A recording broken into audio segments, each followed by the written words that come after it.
Taiwan की राजधानी Taipei में 7.7 तीव्रता का जबरदस्त भूकंप। हुआलिन में कई इमारतें गिरी। जापान और फिलीपींस में सुनामी की चेतावनी के बाद ओकिनावा में विमान सेवा पर रोक। अमित शाह यूपी के मुजफ्फरनगर और मुरादाबाद में करेंगे चुनावी रैली, तो वहीं इंदौर उज्जैन में बीजेपी कार्यकर्ताओं के साथ बैठक के बाद राजस्थान रवाना होंगे जेपी नड्डा। कांग्रेस के वरिष्ठ नेता भी आज मध्य प्रदेश में संभालेंगे कमान।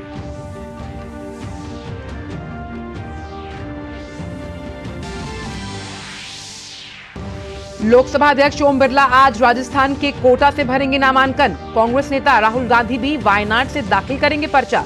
बिहार की हाई प्रोफाइल पूर्णिया सीट से आरजेडी उम्मीदवार बीमा भारती भी करेंगी नामांकन दाखिल।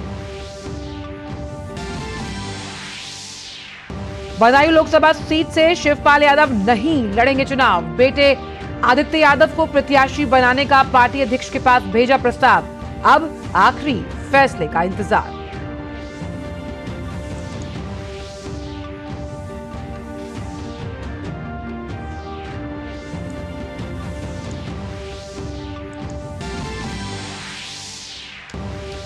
मनी लॉन्ड्रिंग केस में गिरफ्तार अरविंद केजरीवाल की याचिका पर हाई कोर्ट में सुनवाई आज। कल ही ईडी ने गिरफ्तारी को सही ठहराते हुए कहा, आपने सीएम केजरीवाल के जरिए की money laundering.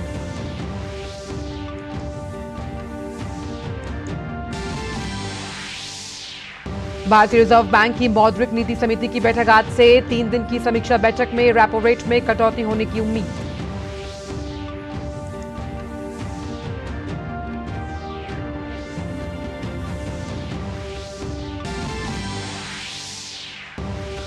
Indian premiere league में लखनऊ सुपर जायंट्स की रॉयल चैलेंजर्स बेंगलुरु पर 28 रन की धमाकेदार जीत। आरसीबी की पिछले 4 मैचों में तीसरी हार। आज दिल्ली कैपिटल्स का कोलकाता नाइट राइडर्स से होगा सामना।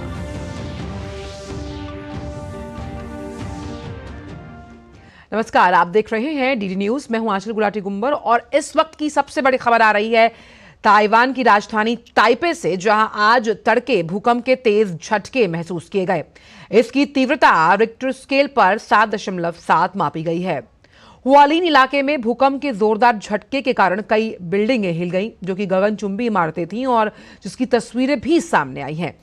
यहां अभी स्पीड ट्रेन सर्विस पर रोक लगा दी गई है और इस बीच जापान की मौसम विज्ञान एजेंसी ने 1 से 3 मीटर तक की सुनामी की भी चेतावनी दे डाली। जापान ने दक्षिणी द्वीप समूह ओकिनावा के लिए सुनामी की चेतावनी जारी की है। फिलीपींस में भी सुनामी की चेतावनी दी गई है। ताइपे में इसे 25 साल में सबसे बड़ा भूकंप कहा जा रहा है।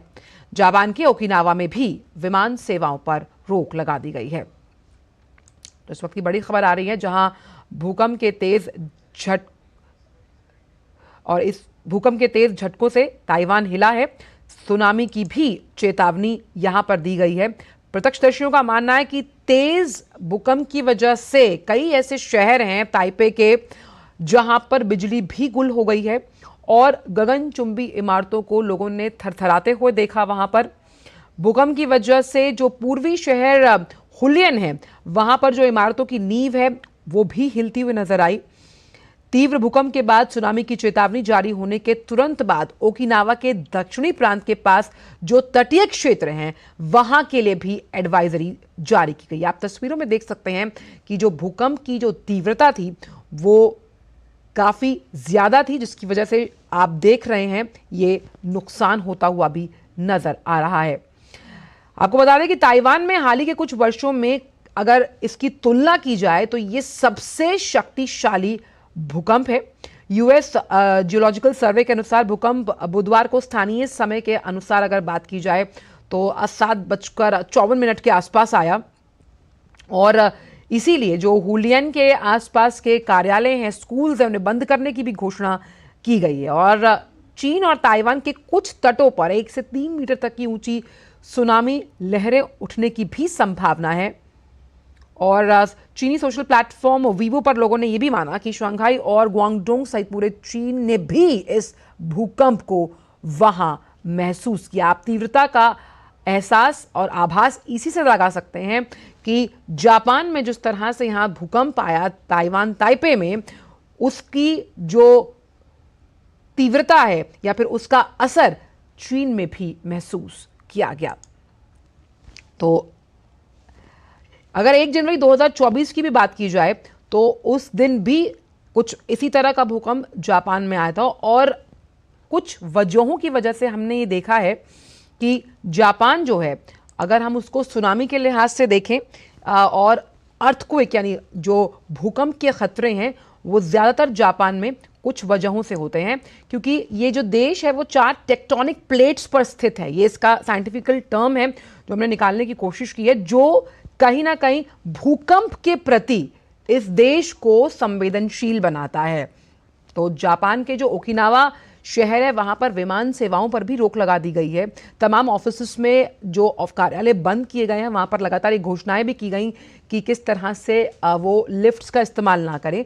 और जापान में अक्सर इस तरह की जो मॉक ड्रिल्स हैं वो करवाए जाते हैं, इस तरह की किसी भी आपातकालीन सिचुएशन से निपटने के लिए। तो इस वक्त की तस्वीरें जो आप देख रहे हैं जापान के ओकिनावा में, जहां विमान सेवाओं पर रोक है, वहीं जापान के ताइपे में हुआलिन में आप देख रहे हैं कि कई इमारतें गिरी हैं। आप ये गगनचुंबी इमारत को देख सकते हैं जो कि एकदम स्लांट टेढ़ी हो गई है। ये तस्वीरें हम आपको दिखा रहे हैं। और सबसे अहम बात यहाँ पर ये है कि सुबह ये झटके महसूस किए गए। जब हम सूर्योदय की बात करते हैं तो सूर्योदय के लिए जापान सबसे पहला देश है जहाँ से सूर्य का उदय होता है। वहाँ के लोग बहुत ज़्यादा मेहनती होते हैं। सुबह कई लोग अपने दफ्तरों के लिए निकले हुए थे, और ये जो भूकंप की तीव्रता है वो 7.7 मापी गई रिक्टर स्केल पर।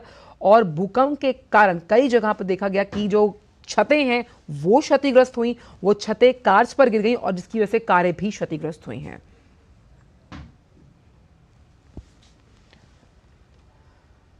और इस खबर से जो तमाम जुड़े हुए अपडेट्स हैं वो लगातार हम आपसे साझा करते रहेंगे। लेकिन अब बात करते हैं खबरों में 24 की चुनौती से जुड़ी हुई।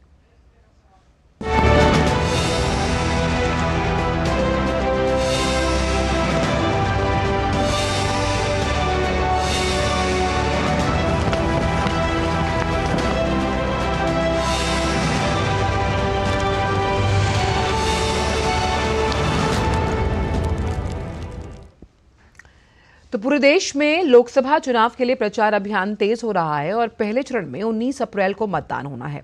इसके लिए सभी दलों ने पूरी ताकत झोंक दी है। आज बीजेपी की ओर से स्टार प्रचारक और केंद्र में मंत्री अमित शाह पश्चिमी यूपी का चुनावी मोर्चा संभालेंगे। अमित शाह आज मुजफ्फरनगर में अपने चुनावी अभियान की शुरुआत करेंगे। इसके बाद वे मुरादाबाद में संगठनात्मक बैठक भी करने वाले हैं। वहीं राजनाथ सिंह गाजियाबाद में भाजपा प्रत्याशी अतुल गर्ग के नामांकन में शामिल होंगे।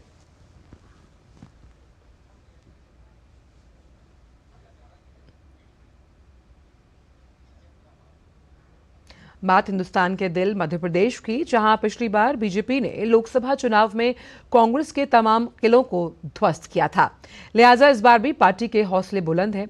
तय रणनीति के अनुसार बीजेपी यहां की सभी 29 लोकसभा सीटों को क्लीन स्वीप करने के इरादे से चुनाव लड़ रही है।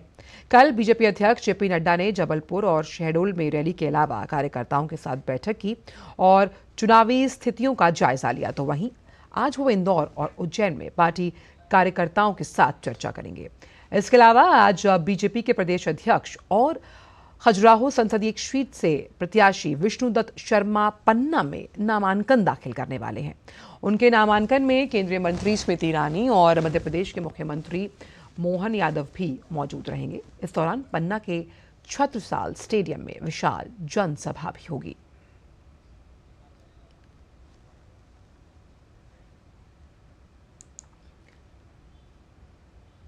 मध्य प्रदेश में कांग्रेस की बात करें तो कांग्रेस भी पिछली हार से सबक लेते हुए कुछ रणनीति पर काम कर रही है। 26 अप्रैल को होने वाले मतदान के लिए आज कई प्रत्याशी नामांकन भरेंगे। पार्टी महासचिव भंवर जितेंद्र सिंह, प्रदेश कांग्रेस अध्यक्ष जीतू पटवारी, विवेक तनखा और अरुण यादव एक साथ आज बैतूल, होशंगाबाद, टीकमगढ़, खजुराहो का दौरा करेंगे। बैतूल, होशंगाबाद, टीकमगढ़ और खजुराहो में कांग्रेस प्रत्याशियों की नामांकन रैली में शामिल होंगे। बैतूल से कांग्रेस पार्टी की ओर से पिछला चुनाव हार चुके रामू टेकाम पर फिर भरोसा जताया गया। वहीं होशंगाबाद से संजय शर्मा चुनाव लड़ रहे हैं। टीकमगढ़ लोकसभा से कांग्रेस प्रत्याशी पंकज अहिरवार हैं, जबकि इंडी गठबंधन के तहत खजुराहो सीट समाजवादी के हिस्से है। यहाँ के पूर्व विधायक मीरा दीपक यादव चुनाव लड़ रही हैं।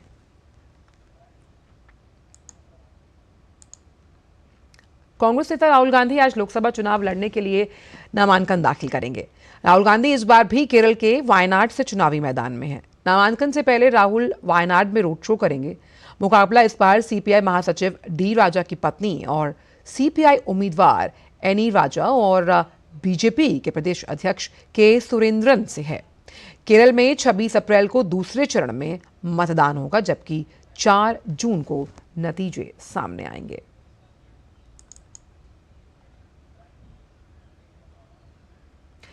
कांग्रेस और वाम दलों के बीच लड़ाई दिन पर दिन बदतर होती जा रही है और मौजूदा मामला राहुल गांधी के वायनाड से चुनाव लड़ने से जुड़ा है।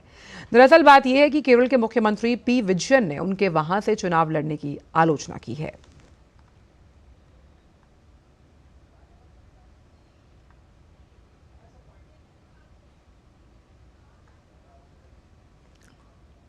ये स्थिति तब है जब पश्चिम बंगाल में वाम दल और कांग्रेस एक साथ मिलकर चुनाव लड़ रहे हैं और कांग्रेस ने कुछ अन्य राज्यों में भी वाम दलों के लिए सीटें खाली की हैं। वहीं झारखंड में वाम मोर्चे ने कई सीटों पर अपने उम्मीदवार उतारे हैं। इससे साबित होता है कि रामलीला मैदान में एकता सिर्फ फोटो तक ही सीमित थी।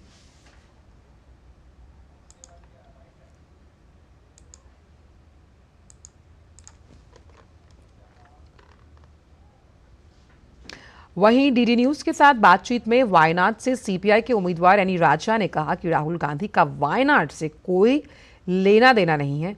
वास्तव में जनता उनसे बहुत नाराज है। Even for Rahul Gandhi, you look at that.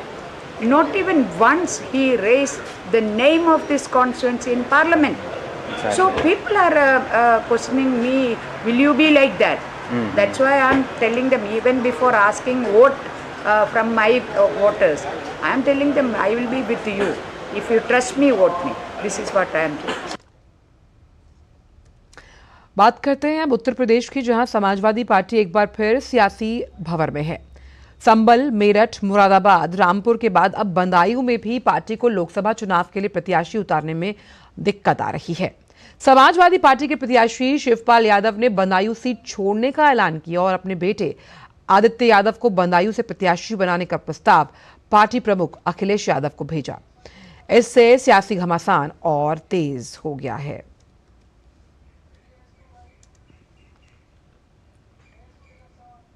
यहाँ सम्मेलन में तो प्रस्ताव पास कर ही दिया है। तो जब प्रस्ताव सम्मेलन ने पूरे कार्यकर्ताओं ने कर दिया है, अब ये प्रस्ताव जाएगा राष्ट्रीय नेतृत्व के पास। तो अब राष्ट्रीय नेतृत्व भी सहमति मिल जानी चाहिए। दरअसल बदायूं सीट पर सपा प्रत्याशी दूसरी बार बदला जाएगा। पहली लिस्ट में धर्मेंद्र यादव को टिकट मिला था। दूसरी लिस्ट में अखिलेश यादव ने शिवपाल यादव को सपा प्रत्याशी बनाया और सपा नेता धर्मेंद्र यादव ने कहा कि चाचा शिवपाल के लिए काम करने में थोड़ी हिचक रहती है, लेकिन आदित्य के लिए हम और ज्यादा काम करेंगे। हम बदायूं से जीतेंगे। सबने मिलकर संकल्प लिया है आदरणीय अखिलेश यादव जी के हाथों को मजबूत करने को और यहां से समाजवादी पार्टी को जिताने का ऐतिहासिक संकल्प सभी ने लिया है। चाचा के लिए काम करने में थोड़ा सा एक हिचक रहती, आदित्य के लिए और ज्यादा काम करेंगे। राजस्थान के अलवर लोकसभा निर्वाचन क्षेत्र से केंद्रीय मंत्री भूपेंद्र यादव बीजेपी की टिकट पर चुनावी मैदान में हैं। भूपेंद्र लगातार सघन चुनाव प्रचार अभियान चला रहे हैं। डीडी न्यूज ने उनके प्रचार अभियान के दौरान भिवाड़ी में भूपेंद्र यादव से एक्सक्लूसिव बातचीत की। आइए आपको सुनवाते हैं। केंद्रीय वन एवं पर्यावरण मंत्री भूपेंद्र यादव अलवर लोकसभा निर्वाचन क्षेत्र से किस्मत आजमा रहे हैं और अपने चुनाव प्रचार के दौरान अभी भिवाड़ी में मौजूद हैं। हमारे साथ बातचीत कर रहे हैं भूपेंद्र जी। भूपेंद्र जी, मातृभूमि हरियाणा और ये कर्म भूमि, आपने कर्म भूमि को चुना, कैसा रहा ये सफर? मैं तो पैदा भी अजमेर में हुआ था और मेरी तो सभी भूमि भोपाल की है और ये तो मेरा 40 साल का एक मेरा बहुत गहरा पारिवारिक सामाजिक रिश्ता है और अच्छा चल रहा है। कितना रिस्पॉन्स आपको लग रहा है कि अलवर की जनता? पूरा एकदम अभिभूत है हूँ और सारा जनता का सपोर्ट मोदी जी की गारंटी को है। अलवर के लिए क्या योजनाएं हैं? भविष्य में आप सांसद बनेंगे, राज्यसभा से लोकसभा का सफर। मोदी जी की गारंटी को अलवर के गांव तक पहुंचाएंगे। मोदी जी की गारंटी को अलवर के गांव-गांव तक पहुंचाएंगे, ये कहना है भूपेंद्र यादव का, जो अलवर से भारतीय जनता पार्टी के प्रत्याशी हैं। कैमरामैन प्रमोद के साथ राजेश राज, डीडी न्यूज, भिवाड़ी। कांग्रेस नेता सचिन पायलट ने जोधपुर में केंद्र की भाजपा सरकार पर निशाना साधते हुए कहा कि जिस व्यक्ति ने भी गलत किया है उसे सजा मिलनी चाहिए, चाहे वो किसी भी पार्टी का है। लेकिन केंद्र सरकार जो कर रही है वो न्याय कम, बदले की भावना ज्यादा लग रही है। जो भी इस प्रकार के प्रकरण में साजिश पूर्ण तरीके से लोग जानबूझ के ऐसा काम करते थे, चाहे कितने बड़े अधिकारी हों, किसी पार्टी से जुड़े हों, कार्रवाई होनी चाहिए।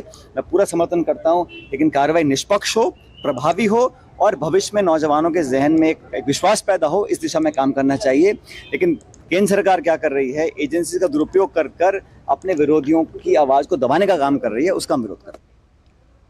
नेशनल ओबीसी कमीशन ने तृणमूल कांग्रेस के नेता पीयूष पांडा द्वारा प्रधानमंत्री नरेंद्र मोदी के खिलाफ जाति सूचक टिप्पणी किए जाने पर कड़ा एतराज जताया। ओबीसी कमीशन ने टिप्पणी की जांच करने का फैसला किया। ओबीसी कमीशन के अध्यक्ष हंसराज अहीर ने पश्चिम बंगाल के डीजीपी को पत्र लिखकर 3 दिनों के भीतर अब तक कार्रवाई का क्या हुआ उसको लेकर ब्यौरा मांगा है। ये अगर किसी प्रधानमंत्री श्री के उच्च पद पर बैठे हुए के प्रति ऐसी भावना, ऐसे विचार व्यक्त करते हैं कि जाति का नाम लेकर कि उन्हें राम मंदिर की उद्घाटन करने का अधिकार नहीं है, अगर भावना व्यक्त करते हैं पिछड़ा जाति के व्यक्ति के प्रति, प्रधानमंत्री के प्रति, ये आपत्तिजनक निश्चित ही है। जिन्होंने शिकायत की, उचित शिकायत की है और शुभेंदु अधिकारी जी ने मुझे शिकायत भेजी है और अपेक्षा व्यक्त की है कि पिछड़ा वर्ग आयोग इस पे एक्शन ले, कार्रवाई करे। मैं निश्चित ही उनकी इस शिकायत को संज्ञान में लेते हुए कार्रवाई करने जा रहा हूं। चुनाव आयोग ने 5 राज्यों में 8 जिला अधिकारी और 12 पुलिस अधीक्षकों के स्थानांतरण किए हैं। आज निर्वाचन आयोग द्वारा जारी आदेश के मुताबिक असम के 1, बिहार तथा ओडिशा के 2, जबकि आंध्र प्रदेश के 3 जिला अधिकारियों के तबादले किए गए। इनमें असम के उदलगिरी, बिहार के भोजपुर और नवादा जिले, ओडिशा के कटक और जगत सिंहपुर और आंध्र प्रदेश के कृष्णा, अनंतपुरामू और तिरुपति जिले के जिलाधिकारी शामिल हैं।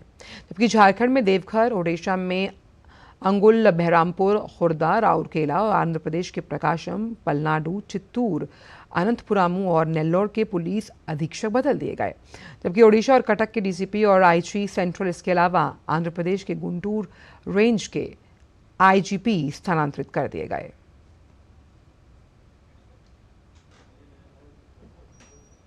और 24 की चुनौती में बस इतनी ही खबरें।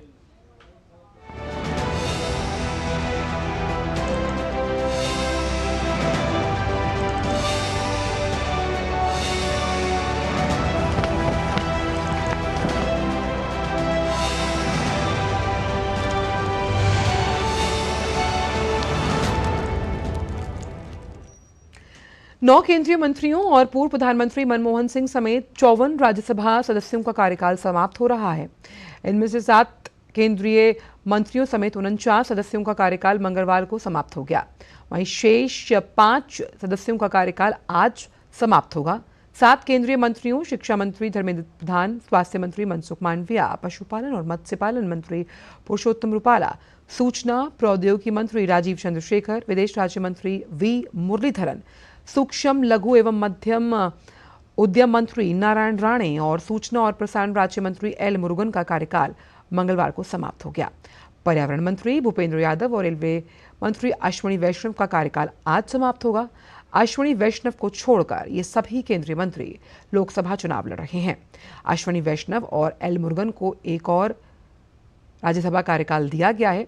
उच्च सदन से सेवा निवृत्त होने वालों में समाजवादी पार्टी की जया बच्चन, राष्ट्रीय जनता दल के मनोज कुमार झा और कांग्रेस नेता अभिषेक मनु सिंघवी भी शामिल हैं। इनमें से जया बच्चन और मनोज कुमार झा को उनकी पार्टी ने फिर से नामित किया। हालांकि अभिषेक मनु सिंघवी हिमाचल प्रदेश से चुनाव हार चुके हैं।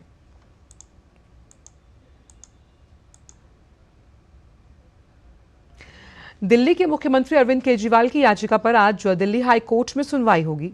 याचिका में केजरीवाल ने ईडी द्वारा गिरफ्तार किए जाने को चुनौती दी है। फिलहाल केजरीवाल शराब नीति से जुड़े मनी लॉन्ड्रिंग केस में तिहाड़ जेल में हैं। राउज एवेन्यू कोर्ट में उन्हें 15 अप्रैल तक न्यायिक हिरासत में भेजा है।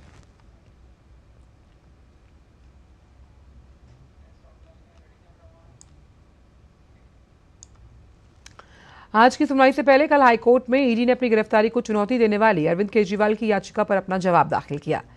उन्होंने कहा कि शराब घोटाले से आए रुपयों का सबसे ज्यादा लाभ आपको मिला। इस बात के पुख्ता सबूत हैं कि हवाला के जरिए साउथ ग्रुप से जुड़े हुए लोगों ने आप गोवा के चुनाव अभियान में 45 करोड़ रुपए की नकदी भेजी। ईडी ने कहा कि आप कार्यकर्ताओं द्वारा वेंडर्स, सर्वे वॉलंटियर्स, विधानसभा प्रबंधकों वगैरह को गोवा में नकद भुगतान किए जाने के सबूत शामिल हैं। ये नकदी आप गोवा चुनाव अभियान में शामिल लोगों ने हासिल की है, जिन्हें आपसे सीधे उनके बैंक खातों में सैलरी मिलती थी। ये कहना बेतुका है कि याचिकाकर्ता, जो दिल्ली के सीएम हैं, खुद हवाला लेन देन को संभालेंगे। इसलिए साजिश के बारे में उनकी जानकारी ही प्रोसीडिंग्स ऑफ क्राइम के लेन देन और इस्तेमाल में उनकी भूमिका को दिखाने वाले अहम सबूत हैं। अरविंद केजरीवाल आबकारी नीति के निर्धारण में सीधे तौर पर शामिल हैं।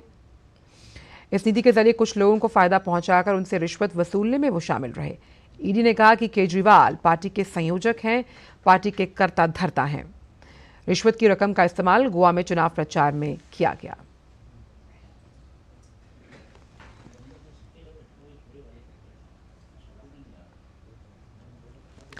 और अब बात आरबीआई की, जिसकी मॉनेटरी पॉलिसी कमेटी की बैठक आज से शुरू होगी। वित्त वर्ष 2024-25 की ये पहली बैठक है। आरबीआई गवर्नर की अध्यक्षता में होने वाली इस बैठक में रेपो रेट में कटौती होने की उम्मीद है। पिछले वित्त वर्ष की अंतिम बैठक में एमपीसी ने रेपो रेट में लगातार छठी बार कोई बदलाव नहीं किया था। इसे 6.5% पर स्थिर रखने का फैसला किया गया था। रुक करते हैं खेल जगत की खबरों का। आईपीएल में मंगलवार को लखनऊ सुपर जायंट्स और रॉयल चैलेंजर्स बेंगलुरु के बीच खेले गए मुकाबले में लखनऊ की टीम ने बाजी मारी और उन्होंने आरसीबी को 28 रन से हराया।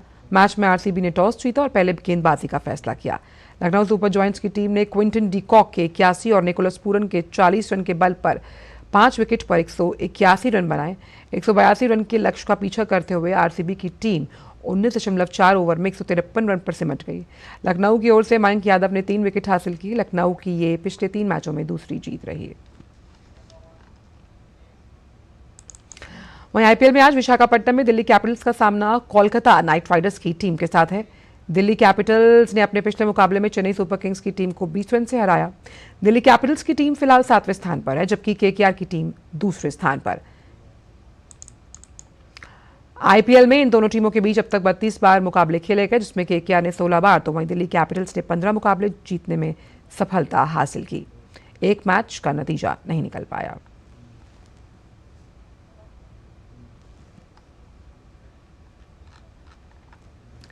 मोरक्को में खेली जा रही टेनिस की मार्केश ओपन में भारत के सुमित नागल ने शानदार खेल दिखाते हुए खुद को अंतिम 16 में पहुंचाया। नागल ने मंगलवार को फ्रांस के क्वारंटीन माउटेट को 4-6, 6-3, 6-2 से शिकस्त दी। नागल की ऑस्ट्रेलियन ओपन के दूसरे दौर में पहुंचने के बाद ये पहली टूर लेवल की जीत रही।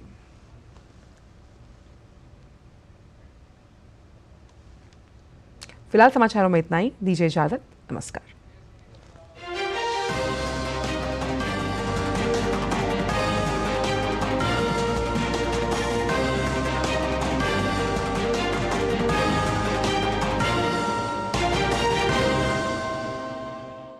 সব লোকে